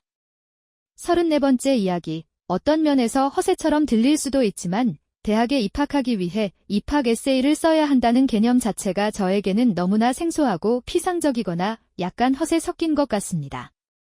제가 사는 스웨덴에서는 대학이 무료일 뿐만 아니라 제가 아는 한 대학에 입학하기 위해 설득력 있는 지원 에세이를 쓸 필요가 전혀 없습니다. 합격 여부는 고등학교 성적이나 전국적인 대학 시험이라는 시험 결과가 특정 프로그램 수업 등록의 요구 수준에 부합하는지에 따라 결정되며 필요한 성적을 받지 못하면 이 시험을 여러 번 반복할 수 있습니다. 정부가 운영하는 대학 지원 웹사이트에서 대학을 선택하면 이러한 성적이나 시험이 확인되고 그러면 학년 시간 순서대로 합격하게 됩니다. 35번째 이야기. 저는 OT이고 저희 회사에서는 저와 상사 두 분만 있고 상사와는 매우 우호적인 관계를 유지하고 있습니다. 저는 사무실의 모든 관리와 OT 및 연수생 면접을 담당하고 합격하면 첫 몇 주 동안의 교육도 담당합니다. 이번 주에 새로운 연수생이 들어왔습니다. 그는 제 상사에게 2주간 테스트 프로그램에 합격했는데 상사는 그의 지원서를 확인하지 않았습니다. 제가 확인해보니 회사 이름과 상사 이름이 틀렸고 그가 우리 회사에서 일하고 싶어한 이유는 처음 지원한 사무실에서 전화를 받지 못했기 때문이었습니다. 그래서 이번 주에 저는 그 아이를 다루어야 했습니다. 그는 일에 대해 전혀 알지 못했습니다. 제가 그를 돕고 학교에서 원하는 보고서에 대한 정보를 제공하겠다고 제안했을 때 그는 거절하고 제가 대신 써달라고 부탁했습니다. 그리고 제가 그의 필기 실수를 교정해 주었을 때 그는 저를 비웃으며 아무것도 쓰지 말라고 했습니다. 그는 저와 함께 3번이나 고객에게 갔고 고객 옆에 앉아 책상에 머리를 얹고 잠을 잤습니다. 저는 그에게 이런 행동이 용납될 수 없다고 말했지만 제가 그의 행동을 비판하는 것이지 사람으로서의 그를 비판하는 것이 아니라는 것을 분명히 하려고 했을 때 그는 사과로 받아들여 너무 적고 너무 늦었어요 라고 대답했습니다. 저는 그에게 논문을 베껴달라고 부탁했는데 그것은 그의 역량에 미치지 못하는 듯해서 그냥 하지 않았습니다. 가정 방문에서 그는 도움을 주거나 질문을 하는 대신 TV를 보며 고객에게 등을 돌리고 앉았습니다. 제 고객이 배우고 싶지 않냐고 묻고 더 잘 볼 수 있도록 자리를 제안했을 때 그는 아니요, 괜찮아요 라고 대답했습니다. 처음 이틀 동안 저는 실증이 났습니다. 저는 그가 한 말과 행동, 하지 않은 모든 것을 나열해서 그와 이야기를 나누었습니다. 저는 이런 종류의 행동이 제가 쓰는 보고서에 들어가고 따라서 학교에서의 그의 점수에도 심각한 영향을 미칠 것이라고 그에게 알렸습니다. 그는 그러니 당신에 대한 보고서도 쓸게요. 그러면 어떤 결과가 나올지 보게 될 거예요 라고 대답했습니다. 저는 상사와 이야기를 나누고 그에게 훈련을 그만두었습니다. 그는 이제 그의 문제입니다. 사장님은 월요일에는 그와 함께 하도록 허락하셨지만 상황이 나아지지 않으면 그를 내쫓으시겠다고 하셨습니다. 36번째 이야기, 저는 입학부에서 일했었는데 이상한 일들이 잔뜩 적혀 있었습니다. 허세면에서는 분명한 승자가 있었습니다. 저는 기독교 대학에서 일했는데 세속적인 커뮤니티 칼리지에 있는 것을 얼마나 싫어하는지에 대해 에세이에 쓴 아이가 지원했습니다. 그는 교수가 악마가 그려진 메가데스 티셔츠를 입고 있는 것이 얼마나 끔찍했는지 언급했습니다. 허세 섞인 부분은 세속적인 학교에서 아무것도 배울 수 없다고 느꼈다는 것입니다.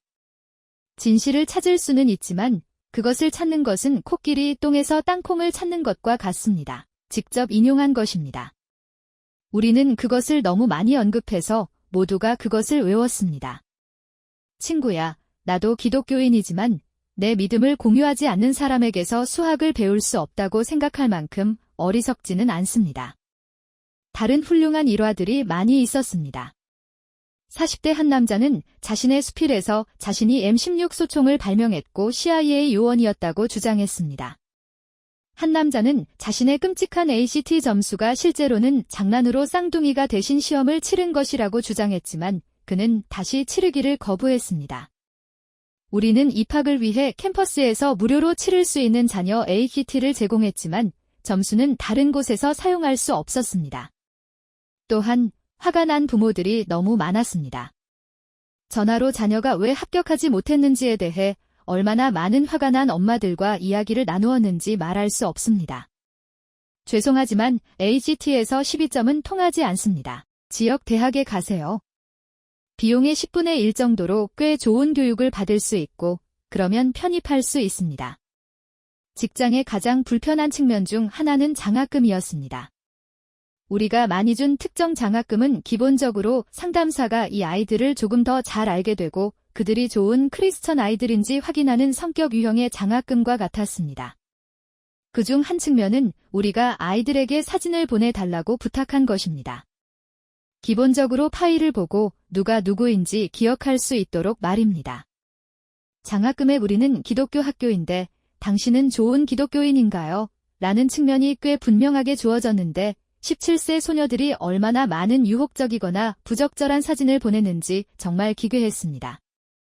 우리는 실제로 불법적인 것은 하나도 받지 못했지만 17세 소녀가 25세 소녀에게 비키니를 입은 자신의 사진을 보내는 것은 저를 매우 불편하게 만들었습니다. 역겹고 대부분 슬픈 일입니다. 제 말은 이 어린 소녀들이 성공하기 위해 해야 할 일이라고 생각한다는 것이 세상에 대해 무엇을 말해주는 것일까요? 37번째 이야기, 주제와 조금 어긋나지만 저는 여전히 친구인 사람을 가르쳤습니다. 그 남자, 그래서 저는 매우 모호하게 말해야 하지만 제가 그의 가족이 부유하고 강력하다고 말할 때 우리는 분명히 부유하고 강력한 일루미나티의 이론에 대해 말하고 있다는 것을 믿어주세요. 저는 많은 이야기를 가지고 있지만 가장 이상한 것은 가족 중 누군가가 훨씬 더 자격을 갖춘 주제에 대한 조언을 구하기 위해 그가 저에게 온 것에 대한 변형입니다. 어느 순간 그의 가족이 그의 부를 최소화하는 정상적이고 실력주의적인 양육 방식으로 그를 키우려는 시도가 완전히 역효과를 냈다는 것을 이해하게 되면서 슬프고 외로움을 느끼게 되었습니다. 좋아, 그가 대성공을 거두면 세상에서 돈을 벌 수 있을 거야. 그는 진정한 빈곤에 대한 두려움 속에서 살지 않을 거고, 우리는 우리에게 인맥이 전혀 없다고 가장하지 않을 거야. 그렇지 않으면 그는 생계의 대부분을 스스로 벌어야 할 거야 라는 생각이 들었다는 것을 알 수 있었습니다. 하지만 절대 그런 식으로 되지 않았습니다. 정말 눈에 띄는 한 가지 이야기를 기억합니다. 그는 많은 부자들이 모인 어떤 모임에 갔고 그의 대가족은 그들 중에서 가장 부유했습니다. 제 친구가 사업 아이디어를 가지고 있었습니다. 그는 합법적인 대마초 농장을 시작하고 싶어 했습니다. 저는 그에게 이 고위험 투자를 어떻게 투자할 계획인지 물었습니다. 글쎄요, 골드러시를 알고 있나요? 라고 그는 말했습니다. 이게 그린러시예요. 그린은 돈이기도 하고 잡초이기도 하거든요. 어떻게 생각하세요? 그 남자는 개척자였습니다. 38번째 이야기, 대학에 지원할 때 친구들과 저는 서로의 지원 에세이를 교정했습니다. 제 친구 중 한 명은 아이비리그에 모두 지원했지만 안전학교라는 명목으로 덜 유명한 몇몇 대학에도 지원했습니다. 저는 결국 그가 쓴 안전학교에 대한 에세이 중 하나를 살펴보았는데 그는 학교를 주차장에 비유했습니다. 아무도 가고 싶어하지 않는 곳이지만 대신 위대한 곳과 인접해 있고 그 학교에 가서 더 나은 학교로 편입할 수 있다고 했습니다. 그는 합격하지 못했습니다. 39번째 이야기, 코치는 아니지만 이런 일을 시도한 한 소녀의 친구입니다. 저는 이 에세이를 막았지만 다른 에세이는 통과했는지 잘 모르겠습니다. 제 친구는 정말 똑똑하지만 어떤 아이디어는 약간 근시안적일 수 있습니다. 그녀는 AGT에서 받은 36점이 자신에게 겸손한 일이라는 에세이를 쓰기로 했습니다. 그녀는 제게 읽어달라고 부탁했고 그것이 너무 자랑스러운지 궁금했습니다. 종이를 둘로 찢어서 다시 시작하라고 말하지 않으려고 온 힘을 다했습니다. 코치는 아니더라도 좋은 친구가 되는 것을 막을 수는 없습니다. 이는 그녀의 이에 뭔가가 끼었거나 머리카락에 뭔가가 끼었을 때 말해야 하는 것과 같습니다.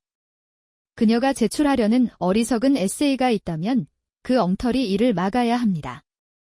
40번째 이야기, 일종의 에세이 코치입니다. 저는 조카와 친구들의 대학 지원서와 에세이를 도왔습니다. 세상에, 제 조카는 스포츠 치료 프로그램에 지원했습니다. 이것은 그녀가 고등학교 내내 노력해 온 것입니다. 저는 그녀의 마음이 거기에 있다는 것을 알았습니다. 그녀는 꿈의 학교에 대한 에세이에서 프로그램에 가입하고 싶은 이유에 대해 썼고, 그녀의 한 단락은 그 직업이 그녀에게 줄 편안한 라이프 스타일에 대한 것이었습니다. 저는 모든 것을 검게 칠하고 운동선수들을 어떻게 도울 계획인지 자세히 설명하라고 말했습니다. 그녀는 훌륭합니다. 합격했고 현재 3학년입니다. 41번째 이야기, 이 일은 6에서 7년 전의 일입니다. 저는 약사이고 지역 교육병원의 PGY1 약학 레지던트 프로그램에서 지도 교수로 일한 후 나중에는 책임자가 되었습니다.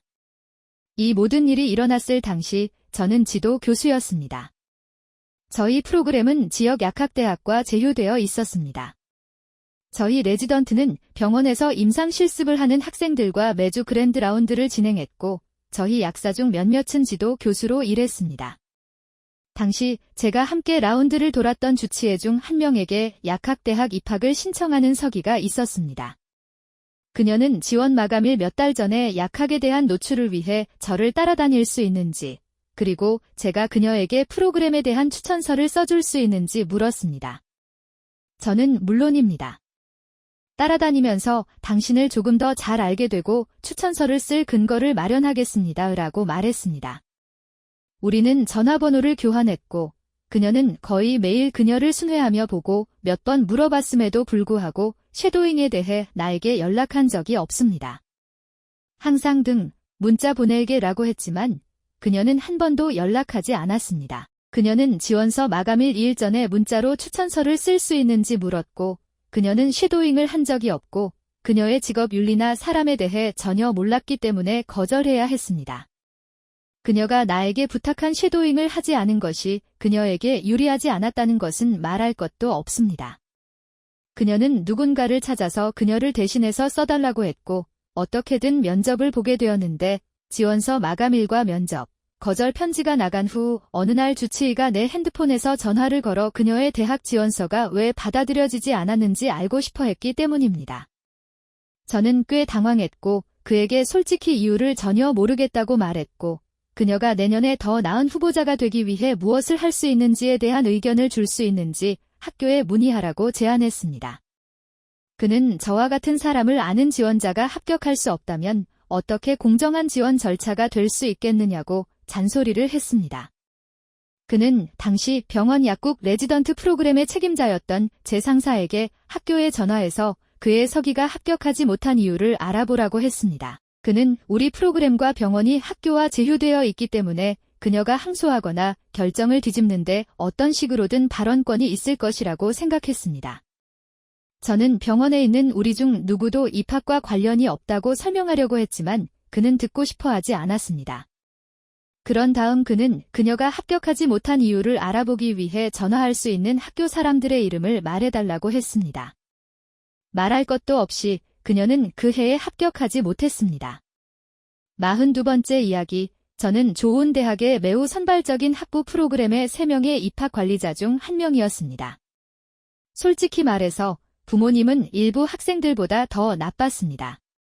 불합리하다고 부르고 다른 사람들보다 그들의 아이가 프로그램에 속한다고 확신시키고 더 자격을 갖춘 지원자, 저를 위협하고 저를 욕하는 전화를 받았습니다. 심지어 한 명은 저를 패배자라고 불렀습니다.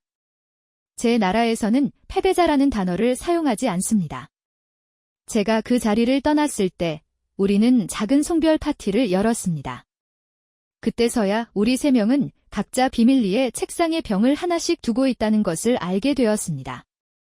그것이 직장이나 우리에 대해 더 많은 것을 말해주는지 모르겠습니다. 43번째 이야기. 제 경우는 아니지만 고등학교 때 입학학교 담당자와 이야기를 나누었는데 그녀는 입학 에세이를 쓰지 않는 방법을 알려주었습니다. 그녀는 중서부의 명문 공과대학에 지원하는 학생의 지원서를 검토하고 있다고 말했습니다.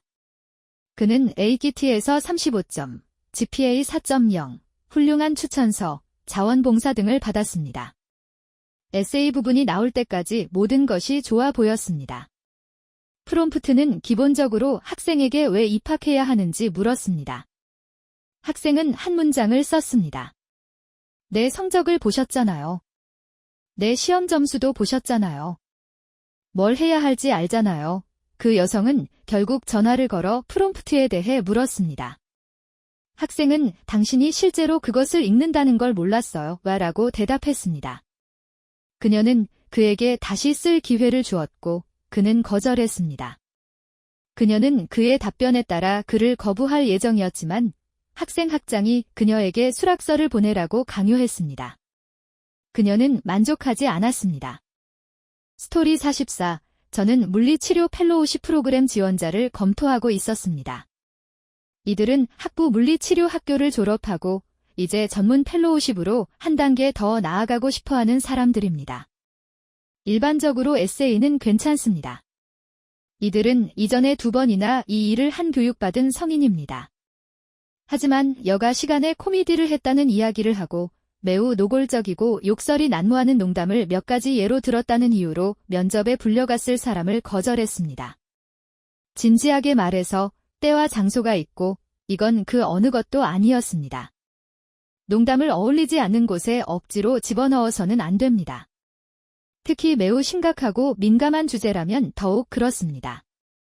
스토리 45. 제 엄마는 영어 선생님인데 제가 고3 때부터 5년 동안 항상 개인 진술 부분을 가르쳤고 아이들이 에세이를 줄이고 다듬어서 정말 자랑스러워할 만한 것으로 만들도록 돕습니다. 하지만 어떤 아이는 학업기관에서 음악을 듣는 대신 독서와 쓰기는 시간 낭비라고 썼습니다. 그는 독서를 하지 않고 글쓰기는 멍청하다고 생각한다고 말했습니다. 저는 그의 에세이를 한 문장만 남기고 전부 지우고 다시 시도하라고 했습니다. 독서와 쓰기는 학업에 중요하다는 것을 명심하고요. 결국 그에게 에세이를 쓰는 방법에 대한 특별 지도를 하기 위해 들어가야 했습니다. 그는 자신의 삶을 바꾼 노래에 대해 글을 썼는데 그중 하나는 비디오 게임 주제곡이었습니다. 좋아요. 뭐든 더 나은 것 같아요.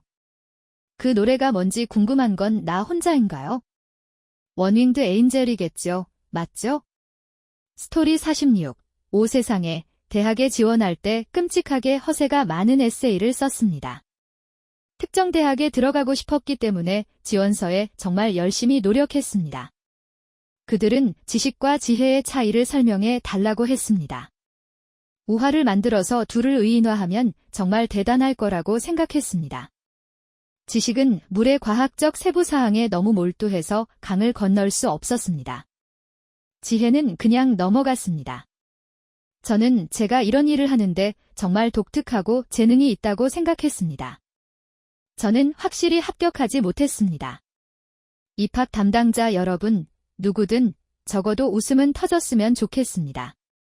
47번째 이야기, 저는 토론 교사이지만 에서 12세 아시아 어린이들이 목소리를 사용하도록 돕고 격려하는 프로그램의 튜터와 더 비슷합니다. 어느 날 다른 튜터 2명과 저는 새로운 튜터와 인터뷰를 해서 그가 프로그램에 적합한지 확인해야 했습니다. 20대가 얼굴에 가장 교만한 표정을 지으며 들어와서 그냥 앉아서 좋아요. 그럼 뭘 해야 하나요? 라고 말했습니다. 우리 모두가 인터뷰를 하는 방법에 대한 구체적인 지침을 이메일로 보냈음에도 말입니다. 그가 해야 할 일은 우리에게 준비된 수업을 가르치는 것이었고, 우리는 그의 가르치는 능력을 평가할 예정이었습니다. 하지만 이 남자는 계획서 하나도 보지 않았습니다. 우리가 그를 파워포인트로 데려가자 그는 기본적으로 단조로운 목소리로 전체를 읽었고 결국 중간에 말을 끊고 포기했습니다. 그는 부모님이 이 프로그램을 운영하기 때문에 합격할 거라는 걸 알고 있다고 말했습니다. 간단히 말해서 그는 우리를 위해 가르치지 않을 것이고 앞으로도 가르치지 않을 것입니다. 제가 가끔 느끼는 감정입니다. 내가 신경 쓰지 않는 건 아니지만 문법이 너무 형편없고 그저 이해하려고 할 때 내가 억양을 가지고 말하는 걸까? 그냥 이해하려고 하는 거야? 잘 되기를 바라. 48번째 이야기, 제 분야에서는 꽤 흔한 일이에요. 팀의 주니어 넷 개발자 몇 명을 고용해야 했는데 대학을 졸업한 아이들은 대부분 사업을 시작해서 연봉 20만 달러에 가까운 돈을 벌게 될 거라고 생각해요. 주니어 개발자의 급여가 6만 5천 달러에서 시작한다고 하면 목소리가 갈라지는 게 참 사랑스럽죠. 하지만 저는 컴퓨터공학 석사예요. 지금은 새로운 MVC 시니어 개발자를 찾고 있는데 대학을 갓 졸업한 학생 앱을 쓰레기통에 바로 버리거든요. 높은 급여보다 더 이상한 일이에요. 대학을 졸업한 사람은 시니어 개발자가 될 경험이 없거든요. 하지만 어떤 이유에서인지 그들은 자신이 경험이 있다고 생각해요. 컴퓨터공학 전공자들은 이상한 무리예요. 컴퓨터 과학 석사로 6만 달러? 모르겠어요. 저는 이 사람들이 불쌍해요. 오해하지 마세요. 6만 달러는 많은 돈이지만 석사 학위를 받는데도 많은 비용이 듭니다. 스토리 49. 입학 담당자는 아니지만 대학의 요리 프로그램을 지원한 후 정보 세션에 갔는데 한 남자가 나타나서 앞줄에 앉아서 프레젠테이션 내내 발표자들을 계속 방해하며 자신이 이미 업계에서 일하고 있기 때문에 프로그램에 얼마나 큰 도움이 될지 이야기했고 음식 용어와 인기 있는 요리 지식을 떠벌리며 요리에 대해 잘 아는 척했습니다. 결국 마지막 발표자이자 소개과정 강사였던 사람이 그를 몇 단계 낮추고 싶어 했던 것 같습니다. 그는 실제로 저와 함께 프로그램에 참여하게 되었습니다. 그가 주장했던 것처럼 요리사가 아니라 설치류 문제가 있는 식당에서 설거지를 하는 사람이라는 사실을 알게 되었습니다. 그는 1200달러짜리 칼 세트를 들고 수업에 왔고 강사의 낡은 칼을 비웃으며 기초적인 기술인 처음 6주 동안 낙제했습니다. 제가 졸업했을 때 그를 낙제시킨 그 강사가 저에게 2년 동안 입학 심사를 괴롭혔고 마침내 프로그램에 들어갔으며 제 학기가 끝난 후에 다시 시도하기 위해 돌아왔다고 말했습니다. 그는 우리 중 누구에게도 그가 처음부터 시작하는 것을 보는 것이 너무 부끄러워서라고 생각했기 때문입니다. 스토리 50. 제 대학 에세이는 의심할 여지 없이 눈을 흘기게 했습니다. 저는 실제로 지원한 학교에 가고 싶은 마음이 전혀 없었기 때문에 자랑을 겸손하거나 미묘하게 만들려고 하지 않았습니다. 논문 전체는 제가 얼마나 똑똑한지, 수영 실력이 얼마나 뛰어난지, 그리고 그 학교에 갈 자격이 있는지에 대한 내용이었습니다. 대학 에세이는 어느 정도 자랑스러워야 하지만 하느님, 저는 좋은 사람처럼 보이려고 노력조차 하지 않았습니다. 거기에는 문자 그대로 고백에서 5분 이내에 달렸어. 정말 좋은데 아마 몰랐을 거야 라는 대사가 있습니다. 네, 교만한 대사가 있습니다. 그들은 방에 들어와서 마치 당신이 그 장소를 소유한 것처럼 행동할 자신감을 가져야 한다고 말하지만 당신은 정말로 그 장소를 소유한 것처럼 생각하고 싶지 않습니다. 저는 거기에 들어와서 마치 당신이 그 장소를 임대하는 것처럼 행동하지만 당신은 급여를 받고 급여를 받으며 살고 있고 그저 그 장소를 계속 임대할 여유가 있기를 바랄 뿐이라고 말하고 싶습니다. 어딘가에 있을 좋은 장소가 있습니다. 스토리 51. 입학 시즌마다 저는 영국의 주요 대학에서 공부하고 싶어하는 학생들을 위한 입학 튜터로 아르바이트를 합니다. 저는 항상 학생들이 그러한 대학에 대비할 수 있도록 연습 면접을 합니다. 그중 한 번은 케임브리지에서 이탈리아어를 공부하고 싶어하는 청년이 있었습니다. 그래서 연습 면접에서 저는 그에게 왜 케임브리지에서 공부하고 싶은가요? 라고 물었습니다.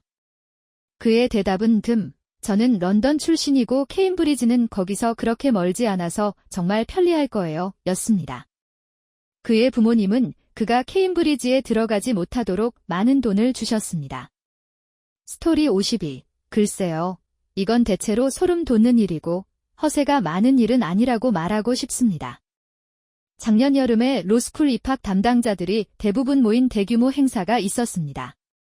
저는 그곳에 가서 잠시 이야기를 나눈 후 떠나기 전에 술집에서 술 한 잔을 마셨습니다. 술집에서 저는 분명히 법학 행사에 참석한 대학생 여성 옆에 앉았습니다. 그래서 저는 그녀에게 행사에 대한 그녀의 생각, 특정 학교에 대해 이야기했습니다.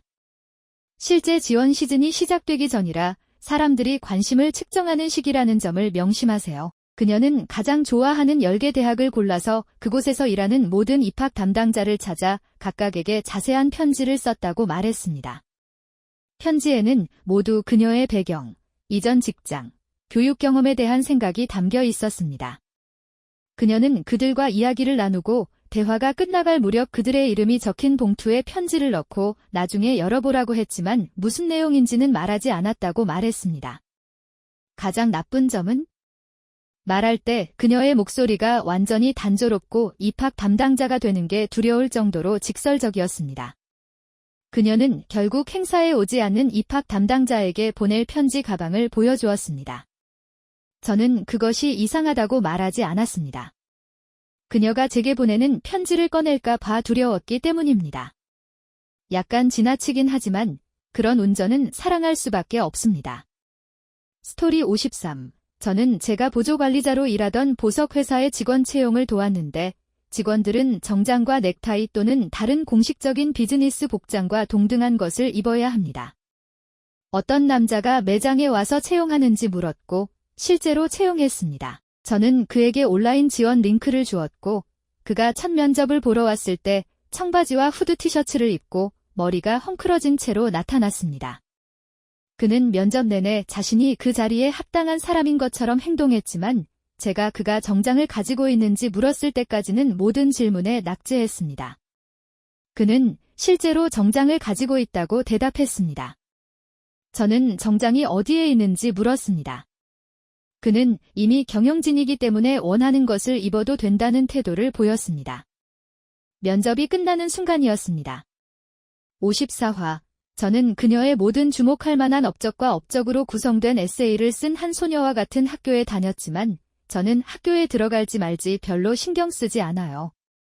저는 제가 들어갈 수 있을 거라고 아는 더 나은 학교에 여러 번 지원했어요. 라는 말로 끝을 맺었습니다. 쓸데없는 일이라는 걸 알면서 왜 시간과 돈을 낭비해서 지원서를 작성해야 합니까? 그녀는 정말 똑똑한 소녀였고 과외 활동에도 많이 참여했기 때문에 다른 좋은 학교에는 들어갔지만 정말 낭비였습니다. 스토리 55. 전 남자친구의 딸은 너무나 조종적이고 권리의식이 강한 아이였어요. 겨우 고등학교를 졸업했어요. 아빠는 봉사활동을 했고 학교는 딸을 1년 더 원하지 않아서 딸은 자신이 받지 못한 졸업장을 받았어요. 아빠는 자신의 호의를 이용해서 딸을 대학에 보냈어요. 딸은 1학기가 끝나고 보호 관찰을 받았고 1학년이 끝나고는 정학을 받았어요. 2학년이 되기 일주일 전까지 기다려서 아빠에게 말했어요. 아빠가 딸이 왜 이미 등록을 했고 수업 일정이 있는지 물었거든요. 딸은 교수들을 탓하려 했고 완전히 화를 냈어요. 학교에서는 딸을 다시 받아주지 않았고 결국 임신을 하게 되었어요. 그래서 엄마가 될 예정이었기 때문에 학교에 다시 갈 수 없었어요. 남자친구가 항상 그녀의 돈을 노리고 마을을 떠났기 때문에 결국 싱글맘이 되었어요. 하지만 그가 마을에 들어온 지금은 엄청난 무리가 생겼어요. 딸은 이제 아빠 밑에서 일하면서 사무실에서 비디오를 보고 다른 사람에게 아이를 맡기고 있어요. 딸이 아빠를 아기 아빠로 원해서 제가 떠났어요. 으악.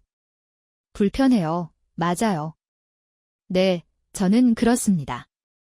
스토리 56. 제 여동생은 입학 및 배치 부서에서 일하며 학생 일정만 담당합니다. 학부 과정의 3가지 프로그램은 일반 승인 후 제출해야 하는 어떤 종류의 에세이를 요구했습니다. 주립대학에서는 경쟁이 치열하고 사람들은 사악해집니다. 대부분은 상당히 직설적입니다. 그녀가 지난 몇 년 동안 기억하는 2가지는 명백한 천적 지원자와 관련된 사건입니다. 2 에세이 모두 서로를 미워하는 방법과 상대방이 스스로에게 저지른 긴방의 행위 목록을 자세히 설명했습니다. 이런 이유로 나를 선택해를 설명하지 않는 에세이가 더 많았고 이 사람을 선택하지 마세요 에세이였습니다. 다른 하나는 동문이 아들의 것이었습니다. 그는 스포츠 스타였고 10년 동안 프로 수준에서 뛰었습니다. 캠퍼스에서 매우 유명했습니다. 그들은 저의 아빠는 이름이고 그는 미친 경쟁 과정에 입학할 것입니다 라고 적었습니다. 그런 다음 그는 자신의 서명과 아빠의 서명이 있는 아빠의 사진이 첨부된 서명을 받았습니다. 그는 3.0 미만의 GPA를 가지고 있었고 미성년 음주로 체포된 것을 포함하여 징계 문제의 오랜 역사를 가지고 있었습니다. 최소 고려사항은 GPA 3.5였습니다. 스토리 57. 저는 입학 담당자가 아닙니다. 저는 매우 책에 밝은 친구가 있었는데 거만한 놈이었기 때문에 친구의 친구 같은 친구였습니다. 그는 하버드와 MIT에만 지원했습니다. 그의 가족은 모두 MIT 동문이었고 그는 거의 확실히 합격했습니다. 그는 표준화된 시험에서 거의 완벽한 점수를 받았고 고등학교에서 제공하는 모든 AP 과정을 수강했으며 수많은 과외 활동을 했습니다. 그는 2곳 모두에서 직접 면접을 보았습니다. 그의 계획은 하버드의 입학 담당자에게 그들의 학교가 MIT에 비해 얼마나 나쁜지 말하고 하버드에서 그를 받아들인다면 그냥 버릴 것이라고 말하는 것이었습니다. 그는 실제로 그렇게 말했을까요? 저는 모릅니다. 그가 면접을 마치고 돌아왔을 때 그는 우리에게 그의 태도 때문에 2 학교 모두 그를 받아들이지 않았다고 말했습니다. 그는 그 2 학교에만 지원했기 때문에 결국 겨울 학기를 기다려 애리조나에 있는 학교에 지원하고 다녔습니다. 반면에 저는 하버드에 지원했습니다. 저는 전액 지원이라고 적힌 스티커 메모를 썼습니다. 안타깝게도 그들은 저에게 답장을 하지 않았습니다. 저는 카울턴 칼리지에 온라인으로 지원했습니다. 제가 적은 것은 왜 여기 오고 싶은가? 라는 한 문장뿐이었습니다. 제 대답은 칼이라는 삼촌이 있었어요. 였습니다. 당시에는 그렇지 않았습니다. 저는 가고 싶지 않았지만 부모님은 여전히 제가 지원하길 원하셨습니다. 어머, 이 사람이 성모송을 던지고 있네요. 어딘가에 합격했으면 좋겠네요. 스토리 58. 저는 에세이 또는 지원서를 읽는 것이 아니라 행정적인 역할을 하는 소규모의 매우 선발적인 대학에서 입학 담당자로 일하고 있습니다. 저는 매일 입학 예정 학생들을 상대하지만 솔직히 말해서 끔찍한 권리 문제를 가진 것은 그들의 부모입니다. 그들은 전혀 재촉하지 않고도 사업 거래, 인맥, 유산 지위에 대해 이야기하고 자녀를 위한 질문에 답하고 일반적으로 여기에 학생들을 실제 사람이 아니라 자신의 자녀 교육을 위한 소품으로 대합니다. 학교에는 전혀 관심이 없지만 부모님이 원해서 투어하고 면접을 보는 아이들이 많습니다. 저는 또한 자신의 실수, 잘못된 것에 등록하거나 잘못된 날짜를 선택하거나 어떤 식으로든 지원서를 망쳤다는 것에 대해 저에게 화를 내는 사람들을 보았습니다. 부모님은 자녀를 자신의 연장선으로 보고 자녀의 대학 교육을 재정적 투자로 봅니다. 지원자 입장에서는 모두 신분에 관한 것이고 대학이 종종 적합성을 찾는다는 것을 이해하지 못합니다. 스토리 59. 입학 담당자는 아니지만 한 반 친구가 교사와 상담원과 지원서에 대해 이야기하는 것을 우연히 들었습니다. 그 아이는 완전 게으른 학생이었고 학교가 작았고 모든 사람이 그를 그렇게 알고 있었습니다. 재밌는 아이였지만 숙제는 한 번도 하지 않았고 시험을 보지 않기 위해 변명을 늘어놓았고 성적이 나쁠 때는 성적을 올려달라고 주장했습니다. 모든 교사가 그를 싫어했습니다. 고등학교 3학년 11월이 되자 그는 잘 지냈던 유일한 교사, 그도 그를 별로 좋아하지 않았지만 그에게서 좋은 면을 보았습니다. 내게 어떤 아이비 리그 학교가 좋은 수의학 프로그램을 가지고 있는지 물었습니다. 제가 알기로 대부분의 아이비 리그 학교는 11월 전에 지원자와의 면접을 요구하고 지원 날짜는 더더욱 그렇습니다. 말할 것도 없이 그는 아이비 리그 학교나 좋은 수의학 프로그램을 가진 학교에 들어가기에는 너무 늦고 너무 못한다는 생각을 별로 좋아하지 않았습니다. 스토리 60. 입학 담당자는 아니지만 제가 일하던 시절에 이런 비전통적인 이력서를 접했습니다. 페이지 양쪽에 큰 텍스트 블록만 있는 것이 아니라 카믹센즈를 포함한 다양한 글꼴과 최소 3가지 다른 글꼴 크기를 사용했습니다. 이 이력서를 광고 대행사나 예술 관련 기업에 보냈다면 원래 레이아웃이 어느 정도 주목을 받았을지 몰라도 지원자에게 개인적인 영감을 준 인용문이 적어도 여기저기에 따옴표가 붙어 있었습니다. 다시 말하지만 별도의 텍스트 상자, 눈길을 끄는 글꼴, 지원자의 업적보다 큰 글꼴 크기. 절대 잊을 수 없는 인용문은 더 두드 어바이즈즈입니다.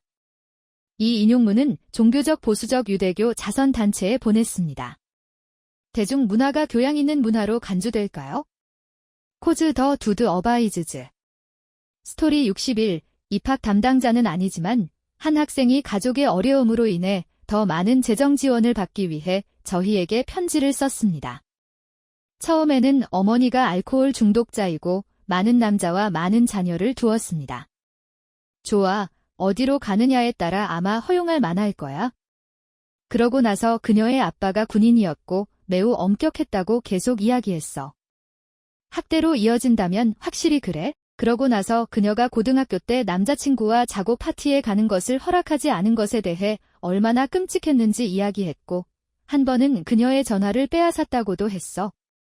그래서 그녀는 그게 괜찮지 않다고 결정하고 이모와 함께 이사했어.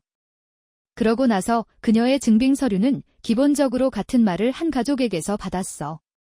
보통은 학교 상담사, 노숙자 보호소 담당자 또는 다른 제3자야. 그녀는 거절당했어. 62편, 저는 대학 사무실에서 일합니다. 저희는 수년에 걸쳐 들어온 가장 흥미로운 일들을 기록한 파일을 보관합니다. 수십 년 전에 저희는 몇 학기를 다녔지만 성적이 매우 형편없었고 다니지 않게 된 한 여성으로부터 편지를 받았습니다. 그녀는 편지에서 성적을 바꾸고 졸업장을 발급하는데 얼마나 드는지 알고 싶어 했습니다. 그녀는 얼마를 지불할 수 있는지 직접 물었고 그녀가 아는 사람을 위해 그렇게 했다고 암시했습니다. 당시 등록 담당자는 매우 정중한 편지를 보내서 저희는 학위를 판매하는 사업을 하지 않기 때문에 할 수 없으며 다른 곳을 찾아보는 게 좋을 것이라고 말했습니다. 제가 가장 좋아하는 말이지만 저희는 매일 특별 대우를 받을 만하다고 생각하는 허세 부리고 자격지심이 강한 사람들을 만납니다. 저는 문자 그대로 내가 누군지 알아 라는 말을 여러 번 들었지만 그들이 누구인지 한 번도 알지 못했습니다. 63편, 항공대학에서 지원자들은 학위를 받을 뿐만 아니라 비행훈련에도 지원했습니다. 대부분의 지원자는 RC 비행기 제작, 글라이더 비행, 심지어 비행 시뮬레이션과 같은 경험에 대해 씁니다. 일부는 개인 자격증을 가지고 있고 캡과 함께 일했습니다. 지원 이유와 목표에 대해 물었을 때 사람들은 항공사 XYZ에서 비행한 것에 대해 썼고, 일부는 기업에 취직한 것에 대해 썼고, 자신의 회사를 시작한 것에 대해 썼습니다. 이 한 소녀는 관련 경험이 전혀 없는 지원서를 보냈지만 모자를 포함한 전체 조종사 유니폼을 입은 사진을 포함했고, 전공 중 하나의 장거리 항공편을 담당하는 파트타임 조종사 직책이라고 꿈의 직업을 설명했습니다. 그들이 말했듯이 원하는 직업에 맞게 옷을 입어야지 지금 있는 직업에 맞게 옷을 입어서는 안 됩니다. 그리고 아시다시피 저는 파트타임 조종사가 어떤지 모르지만 그녀가 잘 해냈으면 좋겠습니다. 스토리 64. 도시에 있는 대학원 경영대학원에 입학하기 위해 지원한 제 경험. 질문은 다음과 같았습니다. 회사에서 일하고 있는데 회사에서 당신을 작은 마을로 전근시킨다고 가정해보세요. 더 많은 시간을 일하지 않고 여가 시간을 어떻게 보낼 것인가요? 제 대답은 그만두고 다른 직장을 찾는 것이었습니다. 저는 1년 전에도 그런 상황에 직면했고 그 작은 마을을 방문했고 안 된다고 말했다고 설명했습니다. 패키지를 받고 다른 직장을 찾았습니다.